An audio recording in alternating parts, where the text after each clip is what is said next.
আল্লাহ তাআলা বলতেছেন লাকাদ খালাকনাল ইনসানা ফি আহসানি তাকওয়িম।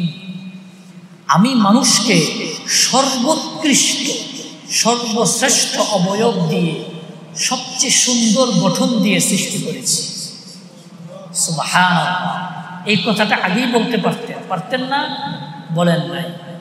3 ফলের শপথ করছে, জাইতুন ফলের শপথ করছে, তুর পাহাড়ের শপথ করছে, মক্কা মুকাররমার শপথ করছে। এরপরে বলতেছেন বান্দা শোনো, মানুষকে আমি সবচেয়ে শ্রেষ্ঠ আকৃতি দিয়ে সৃষ্টি করছি। সুবহানাল্লাহ। সকল মাখলুকের মধ্যে সবচেয়ে সুন্দর আকৃতিকার মানুষের, বাহ্যিকভাবেও আভ্যন্তরীণভাবেও। মানুষকে আল্লাহ রূপ দিচ্ছেন, শারীরিক গঠন দিচ্ছেন, যেইখানে যেটা থাকা দরকার ওইখানে ওইটা আছে। আবার বাহ্যিকভাবে ফিতরতটাকেও আল্লাহ সুন্দর করে সৃষ্টি করছে। আল্লাহ তাআলা মানুষের ফিতরত সৃষ্টি কইরা তার মধ্যে 2টা জিনিস রাখছেন। ভালো কাজের পথ দেখায় দিচ্ছে, মন্দ কাজের পথ দেখায় দিচ্ছে। সূরাতুশ শামসের 7 এবং 8 নম্বর আয়াতে আল্লাহ বলতেছেন ওয়া নাফসিন ওয়া মা সাওয়াহা ফাআলহামাহা ফুজুরাহা ওয়া তাকওয়াহা।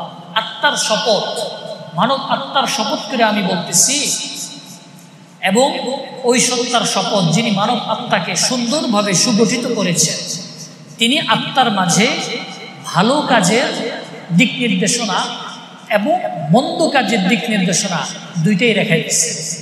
এরপরে তোমরা যেই দিকে যাবা, ভালো কাজ করবা উপরে উঠতে থাকবা, মন্দ কাজ করবা নিচে নামতে থাকবে। কতটুকু নিচে আল্লাহ নামাবেন ওইটা পরের আয়াতে আল্লাহ বলতেছে।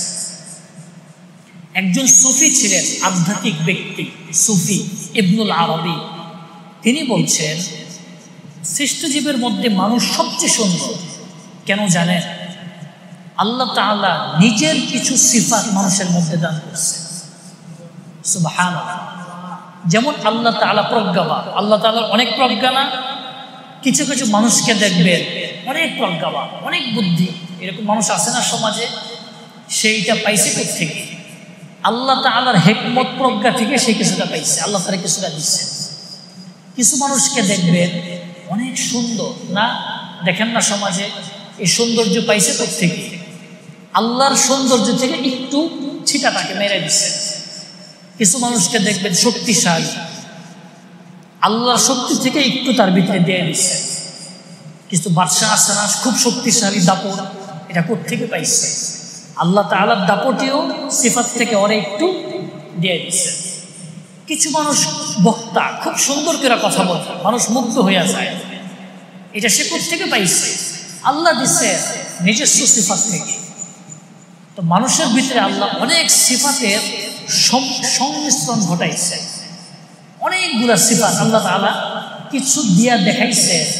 দুনিয়ার এই সিফাত পায়া মানুষ যে সবার কাছে প্রিয় হয়ে ওঠে, সবাই তাকে ভালোবাসে। এবার বুঝে দেখো আমার কাছে যেটা আছে এটা কেমন, কি আমি আমার নিজের কাছে রেখে দিচ্ছি। সুবহানাল্লাহ। বুখারী, মুসলিম সহ অনেক হাদিসের কিতাবে একটা হাদিস আসছে, মুসলিম শরীফের 2612 নম্বর হাদিস। আল্লাহ রাসূল বলছেন ইন্নাল্লাহা খালাকা আদাম আলা সূরাতি। আল্লাহ তাআলা আদম আলাইহিস সালামকে আল্লাহর সূরতে সৃষ্টি করছেন। আল্লাহর সূরত দ্বারা কি উদ্দেশ্য? আল্লাহর তো কোনো আকার নাই। আহলে সুন্নাত ওয়াল জামাতের আকীদা হইল আল্লাহ নিরাকার। আল্লাহ কেমন এটা আল্লাহই ভালো জানেন। আল্লাহ যদি আমাদেরকে বলতেন আল্লাহ এমন, তাহলে আমরা ধরে নিতাম আল্লাহ এমন। আল্লাহ আমাদেরকে বলছেন লাইসা কামিসলিহি শাই, আমার মতো কোনো কিছু নাই।